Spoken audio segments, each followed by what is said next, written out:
إلى الله بإذنه وسراجا وقمرا منيرا. أما بعد فأعوذ بالله من الشيطان الرجيم. بسم الله الرحمن الرحيم.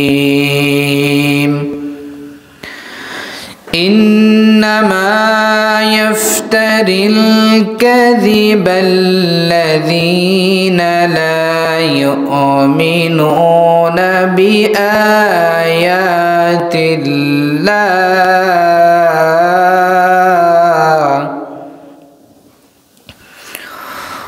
وأولئك هم الكاذبون.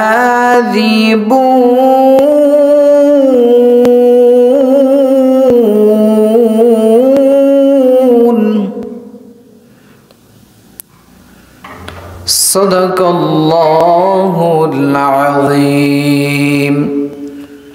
إن الله وملائكته يصلون على النبي يا أيها الذين آمنوا صلوا عليه وسلموا تسليما.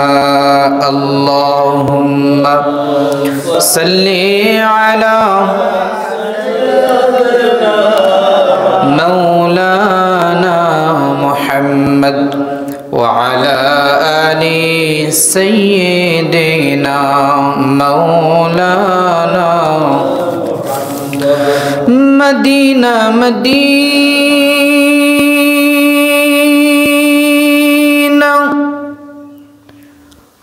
مومنوں کی گنگنا ہے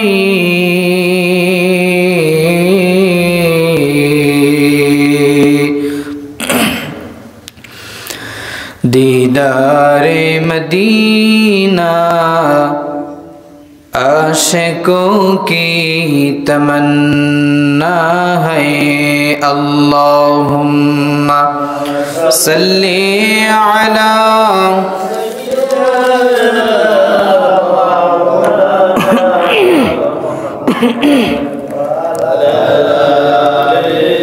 سیدنا مولانا لا الہ الا اللہ لا الہ لا الہ لا الہ الا اللہ محمد رسول اللہ صلی اللہ علیہ وسلم. ربی زدنی علما ربی زدنی علما ربی زدنی علما. আল্লাহ সুবহানাহু ওয়া তাআলার দরবারে অসংখ্য অগণিত শুকর ও সুজুদ পেশ করছে যে আল্লাহ তাবারাকাহু ওয়া তাআলা আজকের পবিত্র জুমার মসজিদে বরকতময় স্থানে বরকত নেয়ার জন্য, গুনাহ মাফের জন্য, শিক্ষা লাভের জন্য, গুনাহকে ক্ষমা করে জান্নাত প্রাপ্ত হওয়ার জন্য, পূর্ণাঙ্গ মুমিন রূপে ফিরে আসার জন্য যে মহান রব্বি করিম আমাদেরকে অসংখ্য মানুষের ভিড়ে কবুল করেছেন, বরকত দিয়েছেন, নাজাত দিয়েছেন, পরিত্রাণ দান করেছেন, সেই মহান রব্বি করিমের দরবারে হৃদয়ের ভাব আবেগকে উজাড় করে দিয়ে একবার কালিমাত শুকর আদায় করে পড়ছি আলহামদুলিল্লাহ। লক্ষ কোটি দুরুদ ও সালাম শামসুদ্দোহা बदरुद्दुजा, नूरुल हुदा, शम्सुल उला, सय्यिदुना हबीबुना, जिनी ताहा, जिनी मुज़्ज़म्मिल, जिनी मुद्दस्सिर, जिनी यासीन, जिनी समस्त नबीদের লিডার, ইমামুল মুরসালিন ওয়াল কিবলাতাইন, জনাবে মুহাম্মদুর রাসূলুল্লাহ সাল্লাল্লাহু আলাইহি ওয়াসাল্লামের প্রতি সকলেই পড়ছি সাল্লাল্লাহু আলাইহি ওয়াসাল্লাম। যে আল্লাহ রাব্বুল আলামিন আমাদেরকে কবুল করেছেন, হেদায়েতের বাণী শোনার জন্য ধৈর্য ধারণ করে বসার তৌফিক দিয়েছেন। আমরা যেন সেই হেদায়েতের বাণী থেকে কিছু কথা শিক্ষাস্বরূপ বলতে পারি এবং শুনতে পারি। বিমাশিয়াতিল্লাহি ওয়া বিফদলিল্লাহি, আল্লাহর কাছে আমরা সাহায্য চাই, বলি আমিন। কোরআনুল কারীমের সূরা আন-নাহলের 105 নম্বর আয়াতুল কারিমা তেলাওয়াত করেছি, যেখানে আল্লাহ রাব্বুল আলামিন নির্দিষ্ট একটি বিষয়ের উপরে আলোচনা পেশ করেছেন।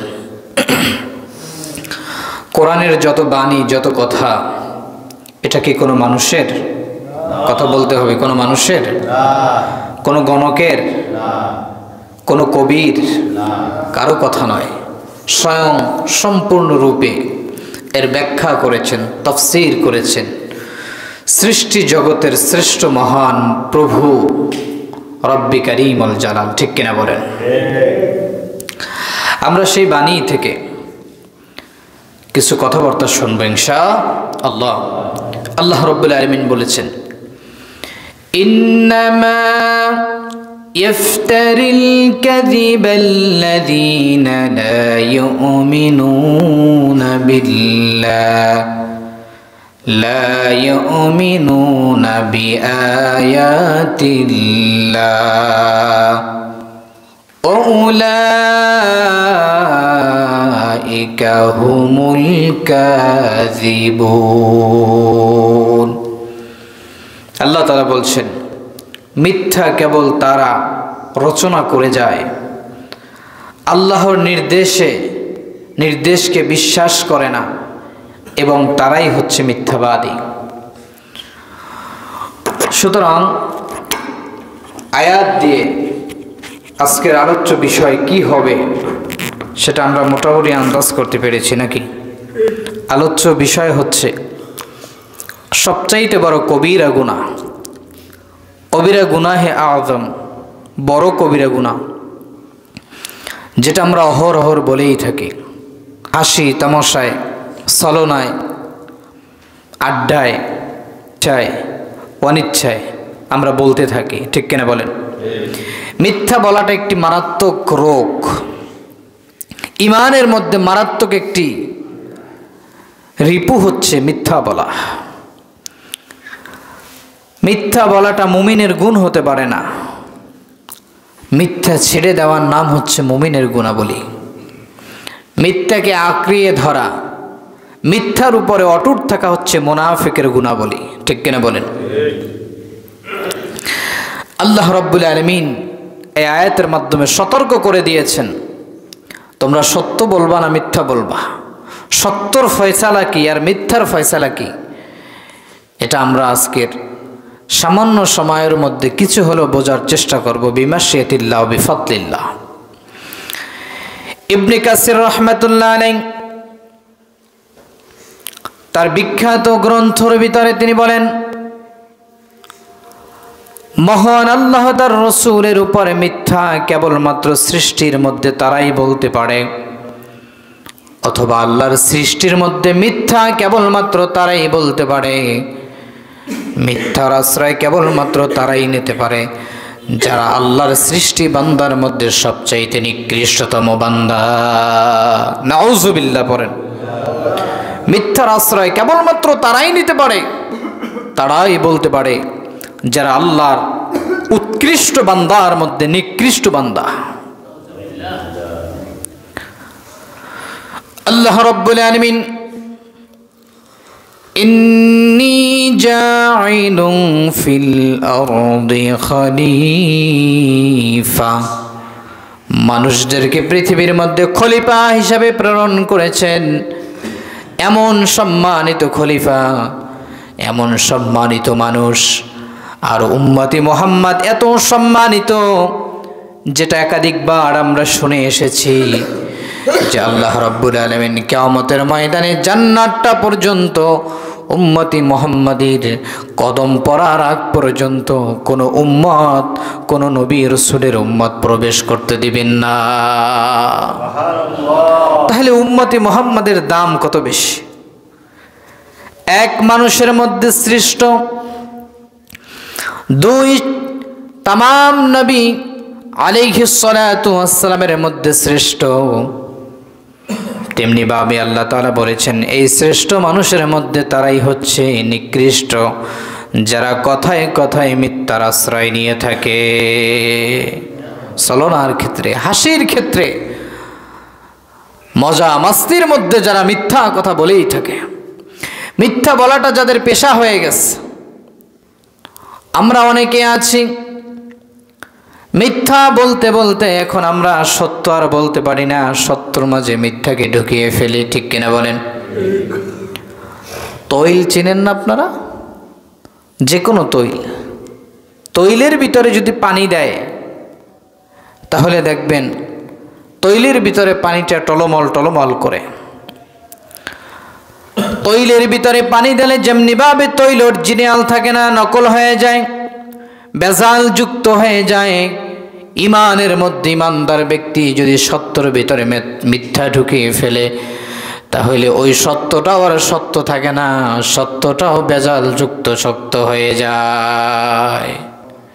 সত্যটাকে আপনাকে আঁকড়িয়ে ধরতে হলে মিথ্যা পূর্ণাঙ্গভাবে আপনাকে ছেড়ে দিতে হবে। তবে আল্লাহর নবী সরকারে দো আলম 3 জায়গায় মিথ্যা বলাটা হালাল করেছেন। সুবহানাল্লাহ পড়বেন না? কয় জায়গায়? সব জায়গায় মিথ্যা কইতে কয় নাই, আবার সব জায়গায় মিথ্যা থেকে বিরত থাকতে বলেননি, বলেছে 3 জায়গায় মিথ্যা কথা বলো। সামনের দিকে আমি বলবো। রব্বুল আলামিন মিথ্যার ব্যাপারে কঠিনভাবে হুঁশিয়ার দিয়ে দিয়েছেন। কোরআন বলছে সূরা আত-তাওবা এর 119 নম্বর আয়াতের মধ্যে আল্লাহ বলছেন ওয়াইলুল লিকুল্লি আফাকিন আথীম, প্রত্যেক মিথ্যাবাদী, পাপাচারী, দুর্ভোগ, আযাব প্রাপ্ত, লানত প্রাপ্ত। ইসলাম বলে সব সময় সত্যর সাক্ষী দাও, সব সময় সত্যবাদীদের উপরে চলো। আল্লাহ তাআলা বলছেন হে ঈমানদারগণ, আল্লাহকে ভয় করো, আমানুত্তাকুল্লাহ, আল্লাহকে ভয় করো, অকুনু মা'আস সাদিকিন, এবং তোমরা সত্যবাদীদের সাথী হও। ইয়া আইয়ুহাল্লাযীনা আমানুত্তাকুল্লাহা ওয়া কুনু মা'আস সাদিকিন। 1 নম্বরে তোমরা আল্লাহর উপর ঈমান আনো, আল্লাহকে ভয় করো, আল্লাহকে আঁকড়িয়ে ধরো, আল্লাহ তাআলার থেকে তোমরা ঘুরে যেও না, আল্লাহ তাআলার উপরে তোমরা পূর্ণাঙ্গভাবে ঈমানদার, ঈমান আনো, পূর্ণাঙ্গভাবে দণ্ডায়মান হও। আর 2 নম্বরে হচ্ছে তোমরা সত্যবাদীদের সাথী হয়ে যাও, সত্যবাদীর সাথে শামিল হয়ে যাও। ইমাম বুখারী রাহমাতুল্লাহ আলাইহি কিতাবুল আদবের অধ্যায়ের ভিতরে একখানা হাদিস বর্ণনা করেন। এই আয়াতটাকে তিনি শিরোনাম বানিয়ে 3টি হাদিস উল্লেখ করেছেন। তার মধ্যে প্রথমতম হাদিস হচ্ছে হযরত আব্দুল্লাহ ইবনে মাসউদ রাদিয়াল্লাহু তাআলা আনহু থেকে বর্ণনা। রাসূল আকরাম সাল্লাল্লাহু আলাইহি ওয়া আলিহি ওয়াসাল্লাম বলেন, তোমরা সত্যকে অবলম্বন করো, সত্যবাদীদের সাথে চলো, সত্য কথা বলো এবং ভালো কাজে তোমরা উপনীত হও। আর ভালো কাজ তোমাদেরকে, ভালো কাজ করলে তোমাদেরকে জান্নাতে নিয়ে যাবে, আর জান্নাত তোমাদের চিরস্থায়ী সুখের ব্যবস্থা করে দিবে। তবে সুতরাং সাবধান, তোমরা মিথ্যা অবলম্বন করো না, মিথ্যা কথা বলো না। মিথ্যা কথার উপরে যারা সাক্ষ্য দেয়, মিথ্যা কথার যত দল আছে, যত মত আছে, যত কথা আছে সবগুলোকে তোমরা পরিত্যাগ করো, কেন নয় মিথ্যা তোমাদেরকে আযাবের সম্মুখীন করে, আর আযাব তোমাদেরকে জাহান্নামে পতিত করে দেয়। নাউযুবিল্লাহ। আল্লাহর নবী বলেন, তোমরা মিথ্যাকে পরিত্যাগ করো আর সত্যকে আঁকড়িয়ে ধরো, সত্যকে আঁকড়িয়ে ধরো, মিথ্যাকে দূরে ঠেলে দাও। যদি তোমাদের ইমানটাকে তোমরা সলিড ইমান বানাতে চাও, রিপুমুক্ত ইমান বানাতে চাও, তাহলে ইমানটাকে পরিপূর্ণ রিপুমুক্ত ইমান বানাইতে গেলে আপনাকে আমাকে মিথ্যা ছাড়তে হবে, ঠিক কিনা বলেন? মিথ্যা যদি আমি আশ্রয় নেই, ইমানের ভিতরে রিপু চলে আসে, ইমানের মধ্যে দুর্বলতা চলে আসে, ইমানটাকে হালকা হয়ে যায়, ইমান হালকা হয়ে যায়। এই জন্য আমরা মিথ্যাকে ছেড়ে দিয়ে সত্যকে আঁকড়িয়ে ধরার চেষ্টা করব ইনশাআল্লাহ। রাসূল করিম সাল্লাল্লাহু আলাইহি ওয়াসাল্লাম বলেন, সত্যবাদী হতে বলেন, মিথ্যা থেকে দূরে থাকার কথা বলেন। আল্লাহর নবী সরকারে দু আলম বলেন, সত্যটি একটি উৎকৃষ্ট অভ্যাস, একটি শ্রেষ্ঠতম অভ্যাস, আর মিথ্যা বলাটা হচ্ছে একটি নিকৃষ্ট অভ্যাস। সত্য বললে মানুষ ইমানদার হয়, মিথ্যা বললে মানুষ জাহেল হয়। সত্য বললে মানুষ আল্লাহর কাছে ভালো হয়, মিথ্যা বললে মানুষের কাছে ভালো হয়। ওই মানুষগুলোকে তাহলে দুনিয়ায় আখিরাতের চাইতে দুনিয়াকে বেশি প্রাধান্য দিবে? ওই মানুষগুলোকে তাহলে দুনিয়াকেই বেশি ভালোবাসবে নাকি আল্লাহকে ভালোবাসবেন? রাসূল করিম সাল্লাল্লাহু আলাইহি ওয়াসাল্লাম বলেন, দুনিয়ার মানুষ, তাহলে সুতরাং তোমরা যদি দুনিয়াকে মূল্য বেশি দিতে চাও তাহলে দুনিয়াকে ধরো, আর যদি আল্লাহ তাআলাকে মূল্য বেশি দিতে চাও তাহলে তোমরা দুনিয়ার মিথ্যা ছাড়ো, আখিরাতের দিকে তোমরা ধাবিত হও। রাসূল আকরাম সাল্লাল্লাহু আলাইহি ওয়াসাল্লাম বলেন, মিথ্যা বলাটা একটা নিকৃষ্ট গুণ, সত্য বলাটা একটি উৎকৃষ্ট গুণ। কোনো মানুষ যদি ঈমানকে পরিপূর্ণ করতে চায় তাহলে সে যেন মিথ্যাকে ছেড়ে দেয়, সত্যকে আঁকড়িয়ে ধরে। আল্লাহর নবী বলেন, যে সত্য বলল সেই যেন ইমানদার হলো, আর সেই যেন আখিরাতকে আঁকড়িয়ে ধরতে পারল। আর যে ব্যক্তি মিথ্যা বলার অভ্যাস করলো সে যেন তার ইমানের মধ্যে ভেজাল ঢুকাইলে, শুধু তাই নয়, সে যেন তার চরিত্রের ভিতরেও ভেজাল ঢুকাই নিল। এই জন্য সত্য বলাটাকে হালাল করেছেন কে? শুধু হালাল না, আল্লাহ তাআলা ফরজ করে দিয়েছেন। আর মিথ্যা বলাটাকে আল্লাহ তাআলা হারাম করে দিয়েছেন। এই জন্য প্রাণের ভাইয়েরা, সত্য বলতে হবে, সর্বক্ষণিক মিথ্যা বলা যাবে না। আমার ভাইয়েরা, রাসূল করিম সাল্লাল্লাহু আলাইহি ওয়াসাল্লাম বলেছেন, সত্য বলাটা এমন একটি গুণ, সত্য বলাটা এমন একটি গুণ। আল্লাহর হাবিব সাল্লাল্লাহু আলাইহি ওয়াসাল্লাম বলেন, তিনটি অভ্যাসের কারণে মানুষ জাহান্নামী হয়ে যায়।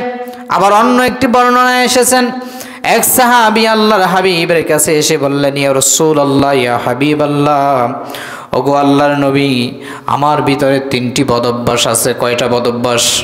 জোরে বলেন, কয়টা? তিনটা বদঅভ্যাস আছে। ওগো নবীজি, আপনি যে কোনো একটা থেকে আমাকে নসিহত করেন। একসাথে যদি আপনি আমাকে তিনটা বলেন আমি তাহলে সহ্য করতে পারবো না। বললেন, সাহাবী বলো কি কি তোমার বদঅভ্যাস? সাহাবী বললেন, ইয়া রাসূলুল্লাহ, এক নম্বরে আমি জিনা করি। কি করি? জোরে বলেন, কি করি? এক নম্বরে আমি জিনা করি। দুই নম্বরে আমি মদ্যপান করি।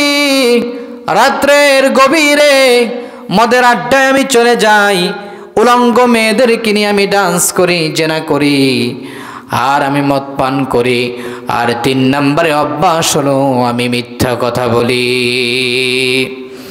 আল্লাহর হাবিব সরকারে দু আলম সাহাবীর কথা শুনে বসে রইলেন। সাহাবী বললেন, ইয়া রাসূলুল্লাহ, একটা বিষয় আপনি আমাকে নসিহত করেন। তিনটি বিষয় যদি আপনি আমাকে নসিহত করতে বলেন তাহলে আমি তিনটি বিষয় মানতে পারবো না, যে কোনো একটা বিষয়ে বলেন। সাহাবীকে আল্লাহর নবী বললেন, তোমার জিনা থামানোর প্রয়োজন নাই, মদ বন্ধ করে দেওয়ার প্রয়োজন নাই। তবে 3 নম্বরে যেই তোমার বদ অভ্যাসটা আছে, তুমি মিথ্যা বলাটাকে তুমি ছেড়ে দাও। সুবহানাল্লাহ। দেখেন কত মারাত্মকতম গুনাহ। সাহাবায়ে কেরাম কত মারাত্মকভাবে এটাকে ভয় করেছেন। আল্লাহর নবী চাইলে বলতে পারতেন, ও সাহাবী তুমি মদ ছেড়ে দাও কিংবা জিনা ছেড়ে দাও। জিনার শাস্তি সম্পর্কে আমরা অবশ্যই অবহিত আছি, আছে কি নাই? আল্লাহর নবী বলেন, যদি কোনো অবিবাহিত পুরুষ জিনা করেন, যুবক যুবতী যদি জিনা করেন, তাহলে তার শরীরের উপরে 80টা দোররা, 80টা বেতের আঘাত লাগাও। আর যদি কোনো বিবাহিত নারী পুরুষ যদি জিনা করে, তাহলে তারে কোমর পর্যন্ত মাটির মধ্যে গেঁথে পাথর মেরে মেরে তাকে দুনিয়ার থেকে বিদায় করে দাও। এটা হচ্ছে জিনার শাস্তি। আর অন্যদিকে জিনার শাস্তি হচ্ছে শিরকের পরে মারাত্মকতম গুনাহ বা ঈমান ধ্বংসের জন্য এই জেনাটাই যথেষ্ট। নাউজুবিল্লাহ পড়বেন না। জেনা কি শুধু শারীরিকভাবে হয়? চোখের চাহনি দ্বারা হয়, কানের শোনার মাধ্যমে হয়, অন্তরে পরিকল্পনার মাধ্যমেও জেনা হয়। তাই এই জন্য জেনাগুলো কোন কোন কারণে হতে পারে, বেগানা নারীদেরকে নিয়ে চিন্তা ভাবনা করা, নজর দিয়ে ভালোভাবে দেখা, কান দিয়ে অন্যায় হারাম কথাবার্তা রিলেশনকে শোনা, আশ্রয় দেয়া, এগুলোই জেনা হতে পারে। তা আমি যে কথাটা বলেছিলাম, আল্লাহর নবী বললেন, ও সাহাবী তুমি মিথ্যাকে ছেড়ে দাও। সাহাবী রাত্রিবেলা তার সঙ্গী সাথীরা তাকে এসে ডাকলেন, চলো চলো আমাদের মদের আড্ডাখানায় আমরা চলে যাই। সাহাবী ঘর থেকে বের হয়ে কত দূর চলে গেলেন। হঠাৎ করে মনে পড়েছেন আল্লাহর নবী তাকে একটা বিষয়ের উপরে আদেশ করেছেন, সাহাবী মিথ্যা কথা বলল না। সাহাবী মনে মনে চিন্তা করেন, সকালবেলা যদি আমি রাসূলুল্লাহর দরবারে হাজির হই আর রাসূলুল্লাহ যদি আমাকে প্রশ্ন করে বসে, ও সাহাবী গতকালকের রাত্রে কি তুমি মদের আড্ডাখানায় গিয়েছিলে নাকি? আল্লাহর রাসূলের সামনে তো আমার সত্যই বলতে হবে, আমি তো মিথ্যা কোনোভাবেই বলতে পারবো না। সুতরাং আল্লাহর নবীর সামনে কথাটা বলার পরে নবীজি হয়তো বা কষ্ট পাবেন, আর আমার এই মদ পান করা চেহারাটা আমি কেমন করে রাসূলুল্লাহর কাছে দেখাবো। আস্তে করে তিনি সত্যর কথা চিন্তা করে আস্তে করে ফিরে আসলেন। সুবহানাল্লাহ। প্রাণের ভাইয়েরা আমার, আবার গভীর রজনীতে বন্ধু ডাক দিয়েছে, বন্ধু চলো চলো, সুন্দরী সুন্দরী নারীরা এসেছে, তারা আমাদের জন্য প্রস্তুত আছে, চলো চলো। ওই ব্যক্তি আবার ঘর থেকে নামলেন, কত দূর গেলেন, আবার রাসূলুল্লাহর সেই নসিহতের কথা মনে পড়ে গেল। সাহাবী আস্তে করে পিছন থেকে চলে আসলেন। সকালবেলা আল্লাহর নবীর দরবারে হাজির হয়ে গেলেন। আল্লাহর নবী বললেন, ও সাহাবী তুমি কি গতকালকের মদের আড্ডাখানায় গিয়েছিলে নাকি? সাহাবী চোখের পানি ছেড়ে দিয়েছে। আল্লাহর নবী আবার প্রশ্ন করলেন, সাহাবী বলো গতকালকের কি জিনার মজলিসে তুমি গিয়েছিলে নাকি? সাহাবী চোখের পানি ছেড়ে দিয়ে বললেন, ইয়া রাসূলুল্লাহ আপনি আমাকে এমন একটা বিষয়ে নসিহত করেছেন যে একটা নসিহতের মাধ্যমেই আমার 3টা বদঅভ্যাস থেকে আমার আল্লাহ আমাকে হেফাজত করেছে। এই জন্য প্রাণের ভাইয়েরা সত্য বলবেন নাকি মিথ্যা বলবেন? আরেকটি হাদিস আমি আপনাদেরকে শোনাচ্ছি, হয়তোবা আপনি নিজেকে সহ্য করতে পারবেন না, হয়তোবা চোখের পানি ছেড়ে দিবেন। অতি মনোযোগ সহকারে হাদিসখানা শোনেন। আল্লাহর হাবিব সরকারে দো আলম রাসূলুল্লাহর সাহাবী সামুরা ইবনে জুনদুর রাদিয়াল্লাহু তাআলা আনহুমা তিনি বলেন, ফজরের নামাজের পরে দৈনিক আল্লাহর হাবিব আমাদের দিকে ঘুরে বসতেন, অতবার আমাদেরকে প্রশ্ন করতেন, রাত্রিবেলা কেউ কি ভালো স্বপ্ন দেখেছো নাকি? প্রত্যেক দৈনিক এক একজন সাহাবী এক এক বিষয়ে আল্লাহর হাবিবের কাছে বলতেন, আর আল্লাহর হাবিব সেই বিষয়ে তাবির করতেন, স্বপ্নের ব্যাখ্যা করতেন। একদিন কোন সাহাবী কথা বলেন না। ওই দিনকার সব সাহাবী চুপ হয়ে রয়েছেন। সামুরা ইবনে জুনদুর রাদিয়াল্লাহু তাআলা আনহু বলেন, ওই দিনকার কোনো সাহাবী স্বপ্ন দেখেন নাই। হাদিসের রাবি বলেন কেউ স্বপ্ন দেখেন নাই, জন্য সবাই চুপ হয়ে রয়েছেন। আল্লাহর হাবিব বলেন, আজকের রাত্রি বেলা আমি মারাত্মক একটা স্বপ্ন দেখেছি। এই স্বপ্ন সম্পর্কে তোমাদেরকে আমি অবহিত করতেছি। শোনো শোনো সাহাবীরা, আমি রাত্রিবেলা স্বপ্নে দেখলাম দুইজন ব্যক্তি আমাকে এসে আমার দুইটা ডানা ধরে ঘুম থেকে জাগালো। আমাকে দাঁড় করে বললেন, ইয়া রাসূলুল্লাহ, সামনের দিকে চলুন। আমি সামনের দিকে চলতে শুরু করলাম। চলতে চলতে আমার মনে হলো আমি সম্ভবত একটি পবিত্র স্থানে, পবিত্র জায়গায় গেলাম। রাসূলুল্লাহ, হাদিসের রাবি বলেন রাসূলুল্লাহ সিরিয়ার কথা উল্লেখ করেছেন, যে সিরিয়ার দিকে আমাকে নিয়ে গেলেন। যাওয়ার পরে প্রথম একজন ব্যক্তিকে আমি দেখলাম। তারা আমাকে দেখালো এমন এক ব্যক্তি বসে আছেন, অপর এক ব্যক্তি তার মাথার দ্বারে লোহার একটি শির বা সাঁড়াশি নিয়ে হাতে দাঁড়িয়ে আছে। সে বসে থাকা ব্যক্তি ওই শোয়ার ব্যক্তির এই গাল মোবারক সেই শির দিয়ে আঘাত করেন এবং এটাকে চিরতে চিরতে ঘাড়ের পিছন দিক পর্যন্ত নিয়ে যান। ওই ব্যক্তি জোরে জোরে চিল্লায়, কিন্তু ফেরেশতা তা শোনে না, ওই ব্যক্তি তা শোনে না। আবার সেখান থেকে সাঁড়াশিটা বের করে আবার বাম দিক থেকে প্রবেশ করিয়ে দেয়।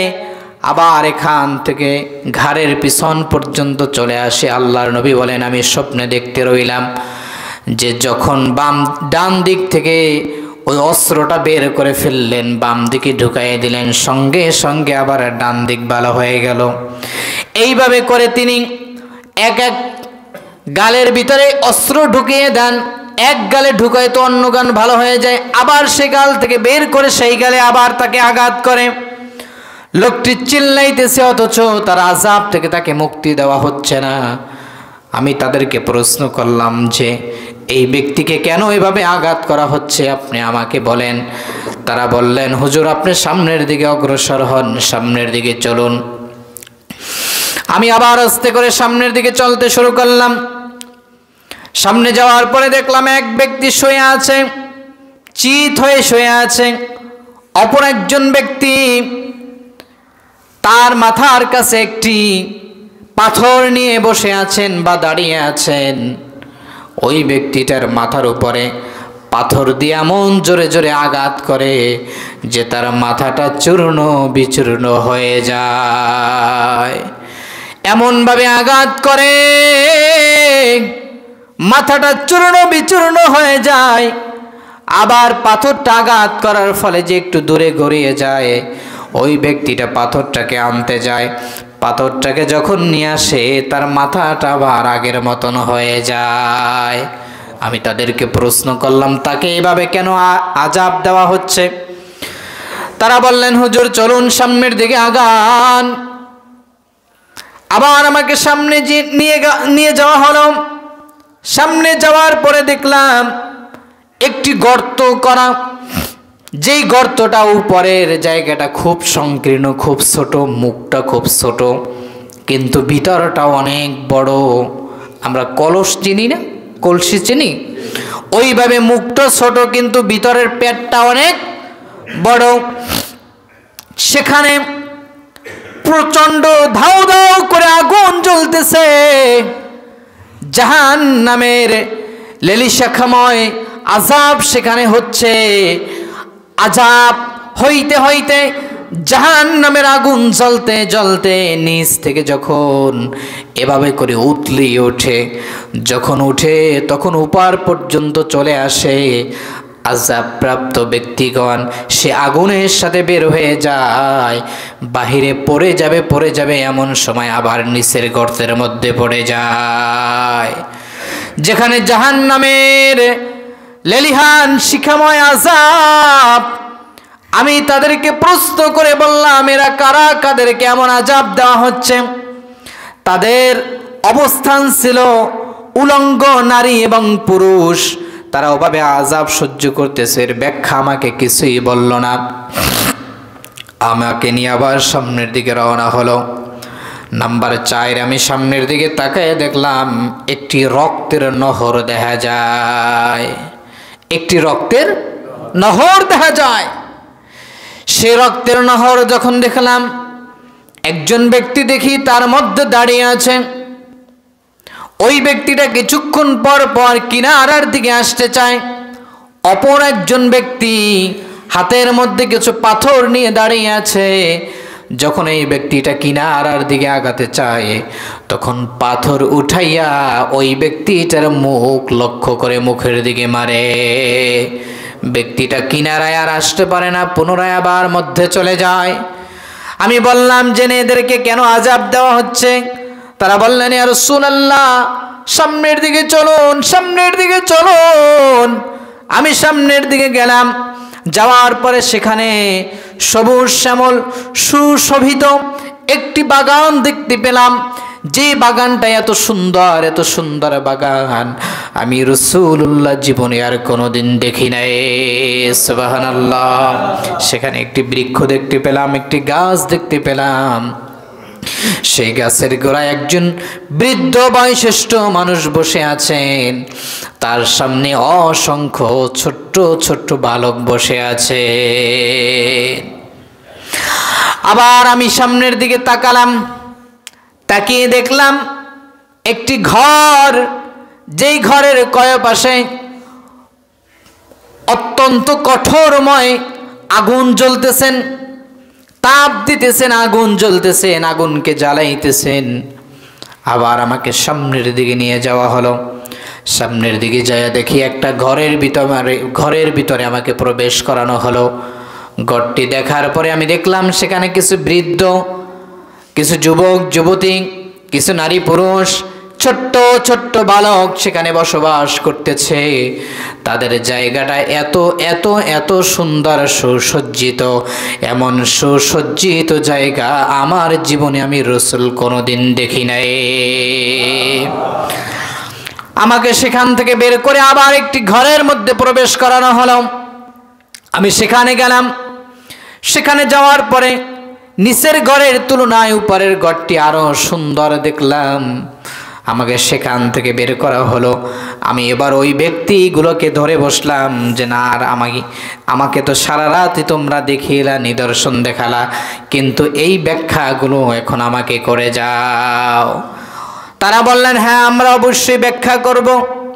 আল্লাহর নবীজি ব্যাখ্যা শুনলেন, অতবার আবার সাহাবায়ে কেরামদেরকে বললেন, আপনারা কি ব্যাখ্যা শুনতে চান? কথা কয় না। এই 5টা বিষয়ের ব্যাখ্যা শুনবেন, আরো অ্যাক্টিভ হতে হবে, আমার দিকে তাকাতে হবে, নাইলে মজা পাবেন না। আমার দিকে তাকাবেন, ঘুম চলে যাবে, মজা পাবেন। 5টা বিষয় আল্লাহর হাবিব সাহাবায়ে কেরামদের সামনে ব্যাখ্যা করলেন। হাদিসের রাবি বলেন, প্রথম নম্বর ব্যক্তি যার গালের মধ্যে থেকে ওই যে আগুনের ভয়ানক অস্ত্র ঢুকিয়ে দেওয়া হতো, পিছন পর্যন্ত ঘাড় পর্যন্ত নিয়ে যাওয়া হতো, ওই ব্যক্তিটা দুনিয়ায় ছিল মিথ্যাবাদী। কিবাদী? জোরে বলেন না, কিবাদী?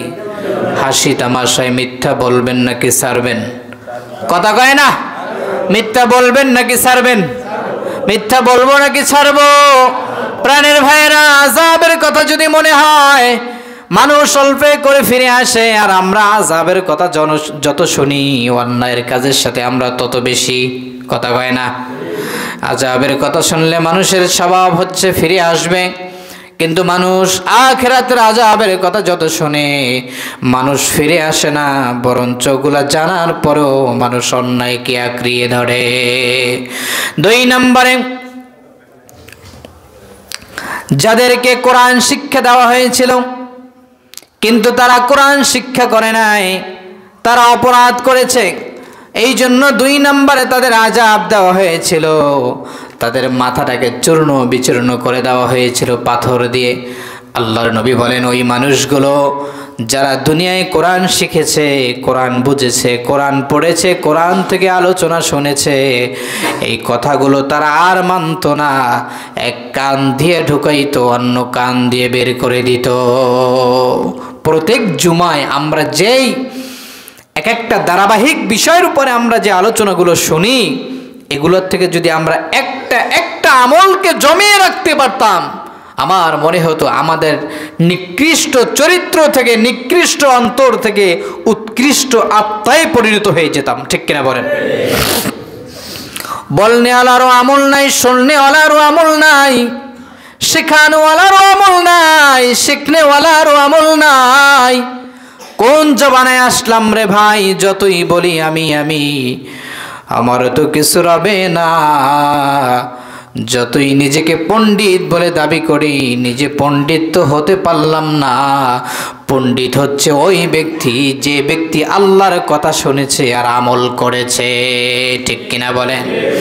আমার ভাইয়েরা, 3 নম্বরে তাদেরকে গর্তের ভিতরে, তন্দুরের ভিতরে যাদেরকে আযাব দেওয়া হচ্ছিল, আল্লাহর হাবিব সরকারে দো আলম বলেন 3 নম্বর ব্যক্তিদের কেমন জাহান্নামের লেলিহা শিখার ভিতরে যাদেরকে আযাব দেওয়া হয়েছিল তারা কারা? সাহাবায়ে কেরাম ওই ব্যক্তি 2 জন বলেন, ইয়া রাসূলুল্লাহ, ইয়া হাবিবাল্লাহ, তাদেরকে আযাব দেওয়া হয়েছিল উলঙ্গ নারী আর পুরুষ যারা জমিনের মধ্যে জিনা করে বেড়াইতো। আজকের শুধু শারীরিকভাবে জেনায় নয়, আমি বলেছিলাম অন্তরের জেনা হয়ে যায়, চোখের জেনা হয়ে যায়, খারাপ ভাষ্য, খারাপ বিষয় কান দ্বারা শ্রবণের মাধ্যমে জেনা হয়ে যায়। প্রাণের ভাইয়েরা, জেনার থেকে বাঁচতে হলে সর্বমোটি আপনার অন্তরকে পবিত্র করতে হবে। অন্তরকে যদি পবিত্র না করতে পারেন, এই আযাব থেকে বাঁচা সম্ভব হবে না। ঠিক কিনা বলেন? আজকের নাটক সিনেমা হচ্ছে যৌন সুরসুরি দেওয়ার বিষয়। আজকের নাটক আর সিনেমার এমন মারাত্মক অশ্লীলতা প্রকাশ পাচ্ছে, যদিও আমি দেখি না, কিন্তু রাস্তাঘাটে চলতে গেলে, দোকানপাটে মাঝে মাঝে যেই দৃশ্যগুলো চোখে পড়ে, সিনেমার ব্যানারগুলো যেই মারাত্মকভাবে চোখে পড়ে, এমন উচ্ছৃঙ্খল নিকৃষ্ট বিষয়গুলো, যেই বিষয়গুলো পুত্রবধূ আর শ্বশুর একই সোফায় বসে, জামাইয়ের শাশুড়ি একই সোফায় বসে, বাবার বেটি একই সোফায় বসে, অন্যায়গুলো ভাই আর বোন একই সোফার মধ্যে বসে একই টিভিতে অনুভব করে। খোদার কসম করে বলছি ভাই, আপনার অন্তরটাকে আপনি জেনার গুনাহ থেকে হেফাজত করতে পারবেন না। এই জন্য যাদের ঘরের মধ্যে টিভি আছে, আপনি টিভি রাখেন, আমি না বলছি না, তবে টিভির থেকে গান বাজনা, নাটক, গান, অন্যায়, ডান্স, এগুলোকে আমরা ডিলিট করতে চাই কি চাই না? জোরে বলতে হবে, চাই কি চাই না? গান, ছবি, নাটক এগুলো আমরা দেখতে চাই। দেখবেন কে কে হাত জাগান? কথা কেন? কেউ দেখবেন না, মসজিদ পর্যন্তই নাকি? মসজিদ থেকে বাইর হয়ে গেলে আর মনে থাকবে? আর মনে থাকবে না। আবার সেই গানের মধ্যে, অন্যায়ের মধ্যে আমরা নিমজ্জিত হয়ে যাই। মনে রাখবেন, আপনি যে গান শুনলেন, নিজে অপরাধ করলেন, অন্যকে অপরাধী বানালেন। শুধু তাই নয়, আপনি যে গান চালানেন, আপনি যে সিনেমা চালানেন, নিজে হারাম কাজের জন্য ব্যবস্থা করে দিলেন, আর আরেকজন সেখান থেকে উপভোগ করলো। আপনার ওর থেকেও বেশি গুনাহ আপনার আমল নামায় আছে না নাই? 4 দোকান আজকের গান, সিরিয়াল, হারাম নাটক ছাড়া উদ্বোধন হয় না, চলে না, মজে না। আপনি মনে রাখবেন, যেই কাজটার জন্য আপনি ব্যবস্থা করে দিলেন, ওই জন্য আল্লাহর কাছে জবাব দেওয়ার দরকার আছে না নাই? যারে বলেন হবে কি হবে না? 4 নাম্বার গেল। 4 নাম্বার, আল্লাহর নবী বলেন ওই ব্যক্তিগুলো কারা? যাদেরকে রক্তের নহরের মধ্যে রাখা হয়েছে, রক্তের ভিতরে রাখা হয়েছে, কিন্তু যখন সে কিনারায় চলে আসতে চায়, তখন তাকে আযাব দেওয়া হয়, পাথর নিক্ষেপ করা হয়। ওই ব্যক্তি আল্লাহর হাবিবকে লক্ষ্য করে বললেন, ইয়া রাসূলুল্লাহ, ওই ব্যক্তিরা হচ্ছে সমাজের মধ্যে সেই ব্যক্তি যারা সমাজে সুদ খাইত। আজকের ঘরে ঘরে, কোনায় কোনায় সুদখোর আছে না নাই? বলে হুজুর সব কন, সুদের কথা কইয়েন না, কথা কন।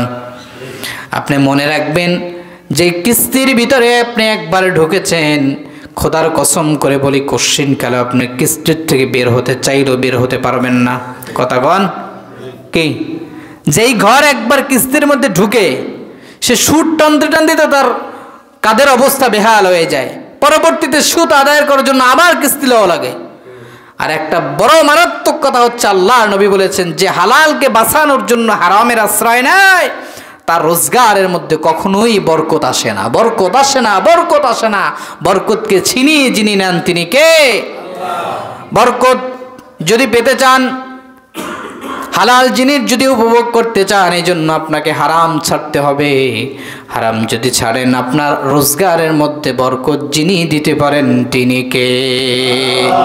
5 নম্বর বিষয় আল্লাহর নবী বললেন, আমাকে এমন সবুজ শ্যামল সুসজ্জিত একটি বৃক্ষের ভিতরে নিয়ে গেলা, যেখানে আমি দেখলাম একজন বয়োজ্যেষ্ঠ বৃদ্ধ লোক বসে আছে। তিনি কে? তিনি তার পরিচয় কি? আল্লাহর হাবিবকে লক্ষ্য করে বললেন, ইয়া রাসূলুল্লাহ, ওই ব্যক্তিটা হচ্ছে বাবা ইব্রাহিম আলাইহিস সালাতু ওয়াস সালাম। জোরে বলুন সুবহানাল্লাহ। আর তার সামনে ছোট্ট ছোট্ট বালকগুলো কারা? আল্লাহর হাবিবকে বললেন, রাসূলুল্লাহ ইয়া হাবিবাল্লাহ, যে বালকগুলো আপনার উম্মতের মধ্যে ছোট্ট ছোট্ট বালকগুলো দুনিয়ার থেকে বাবা মার কোলকে ছেড়ে যারা আখিরাতে চলে যায়, এই ছোট্ট ছোট্ট বাচ্চাগুলো হযরত আদি পিতা ইব্রাহিম আলাইহিস সালাতু ওয়াস সালামের সামনে বড় হতে থাকে। আর সামনে যেই ঘরটা দেখাইলা, যেই ঘরটাকে জাহান্নামের বড় মারাত্মক ভয়ানক আযাব দিয়ে আগুন জ্বালানো হচ্ছে, ওই জায়গাটা কি? তারা বললেন, হুজুর ওই জায়গাটাই হচ্ছে জাহান্নাম। ওই জায়গাটা কি? আবার প্রশ্ন করলেন, তাহলে প্রথম যেই ঘরটার মধ্যে আমাকে নিয়ে গেলা, এত সুসজ্জিত ঘর আমার জীবনে আর কোনোদিন আমি দেখি নাই।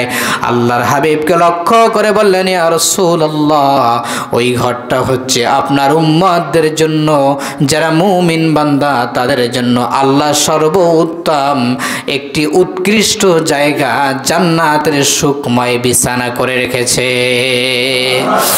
এরপরে আল্লাহর নবী বললেন, দ্বিতীয় যে একটা ঘরের মধ্যে নিয়ে গেল, ওই ঘরটা কি? তারা বললেন, হুজুর ওই ঘরটা হচ্ছে শহীদদের জন্য, যারা শহীদ হয়ে গেছে তাদের ঘরটা আরো উজ্জ্বল। আল্লাহ তাআলা এই আল্লাহ রসুল দুইটা হাদিসকে লক্ষ্য করে অন্য একটা ভিন্ন মত দিয়েছে। আল্লাহ তাআলা যাদেরকে জান্নাতুল ফেরদাউস নসিব করবেন, উচ্চ জান্নাত, এই দুইটা সুখময় জায়গার চাইতেও বেশি জান্নাতুল ফেরদাউসের ব্যবস্থা আল্লাহ তাআলা আরো সুসজ্জিত করে রেখে দিয়েছে। এরপরে আল্লাহর নবীকে একটা ঘর দেখানো হলো, একটা বাড়ি দেখানো হলো। মুফাসসির বলেন, হাদিসের রাবী বলেন, এত সুন্দর সাদা, একটা মেঘের ন্যায়, কেউ বলেছেন একটা মেঘের উপরে আরেকটি মেঘ, এইরকম আল্লাহর নবীজি বুঝিয়েছেন, এত সুন্দর ধবধবে সাদা। আল্লাহর হাবিবকে বললেন, ইয়া রাসূলুল্লাহ, ওই ঘরটা কার জানেন নাকি? বলে, না জানি না। বলে, ওই ঘরটা হচ্ছে আপনার জন্য। নবী বললেন, আমাকে সুযোগ দাও, আমার ঘরটাকে আমি একবার ভিজিট করে দেখি। ওই ব্যক্তিরা বললেন যে, হুজুর না না, সেই সুযোগ আর দেওয়া হবে না। আপনার হায়াতের জিন্দেগিতে এখনো কিছু দিন অবশিষ্ট আছে, ওই দিনগুলোকে আপনি উপভোগ করেন। আল্লাহ তাআলা আপনার জন্য আপনার ইন্তেকালের পরে ওই চির সুখময় সুন্দর জায়গাটা আপনার জন্য ব্যবস্থা করে দিবে।